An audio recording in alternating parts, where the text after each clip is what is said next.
नमस्कार, स्वागत है आपका एक बार फिर पब्लिक एक्सप्रेस न्यूज पर। और दिन भर हम लोग ग्राउंड रिपोर्टिंग कर रहे हैं कि किस तरह से अलग अलग जगह लोग वोटिंग करने पहुंचे हैं। सुस्त वोटिंग जरूर देखने को मिली है, लेकिन मैं इस वक्त ईस्ट दिल्ली के ही बूथ पर मौजूद हूं और यहाँ कुछ फर्स्ट टाइम वोटर्स भी हैं जिन्होंने इस लोकसभा चुनाव में पहली बार जो वोट दे रहे हैं।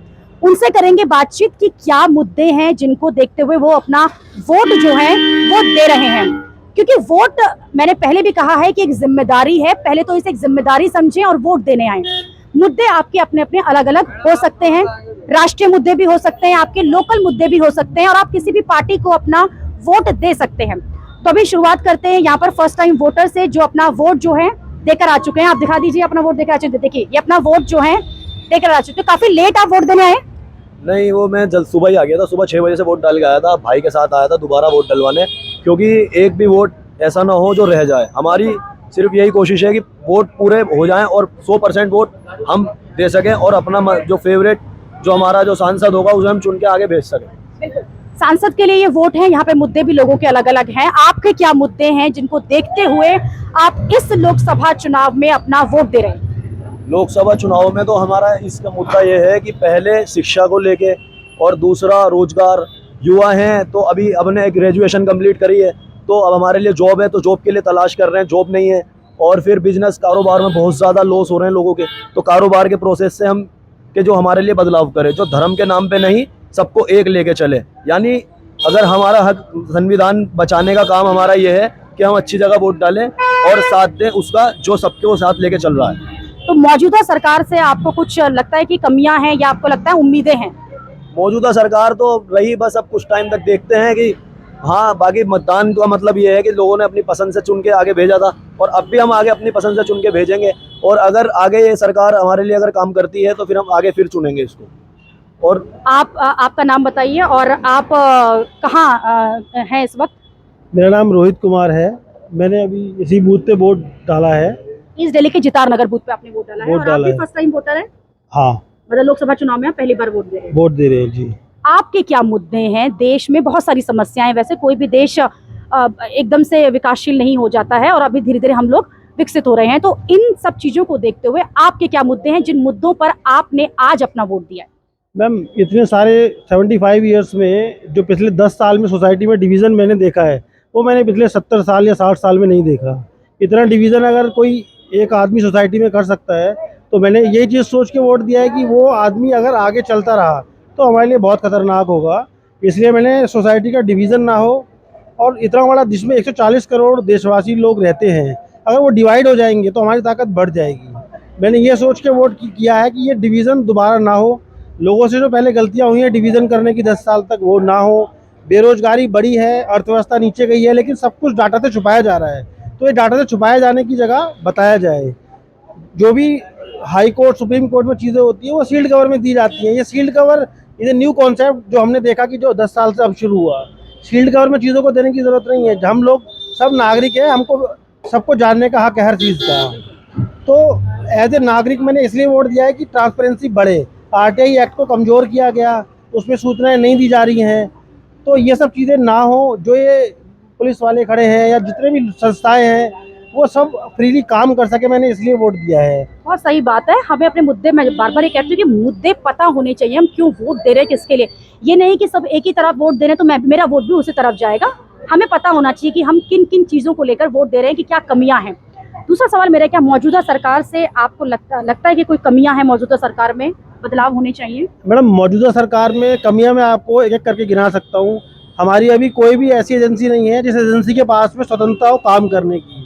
वो हर एक एजेंसी को उन्होंने एक ही ढांचे में डाल दिया है। चाहे आपको यूनिवर्सिटी देखें, सीबीआई देखें, ईडी देखें, हर किसी के अंदर एक मेन आदमी उनका बैठा है जो सब चीज़ों को कंट्रोल कर रहा है। कभी ना कभी ऐसा कई देशों में हुआ है जब एक राजा कंट्रोल करता है चीज़ों को। हम रशिया में देख रहे हैं कि 25 साल से उसका शासन है।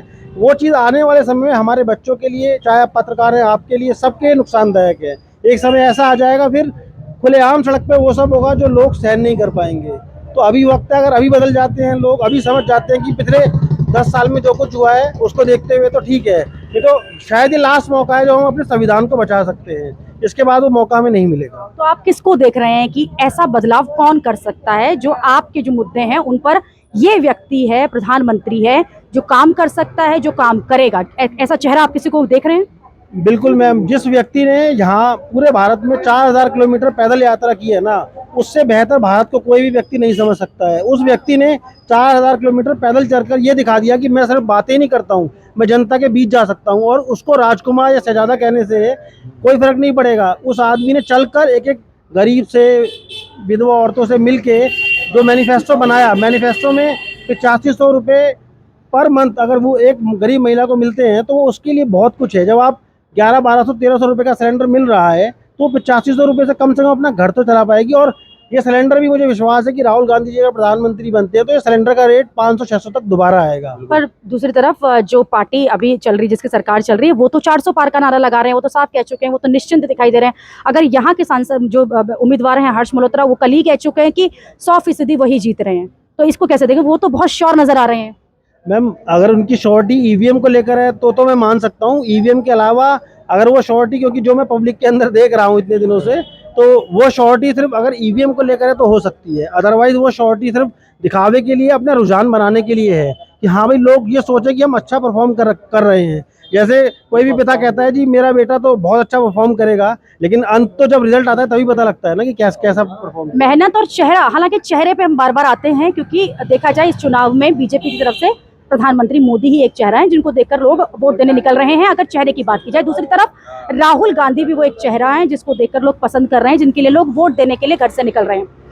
तीसरी तरफ अरविंद केजरीवाल हैं जो अभी जमानत पे बाहर आए हैं और लगातार जनता के बीच में वोट मांगते हुए भी दिखाई दे रहे हैं। एक और वोटर हमारे साथ जुड़ चुके हैं। आप वोट देके आ चुके हैं? धन्यवाद। आप वोट देके आ चुके हैं।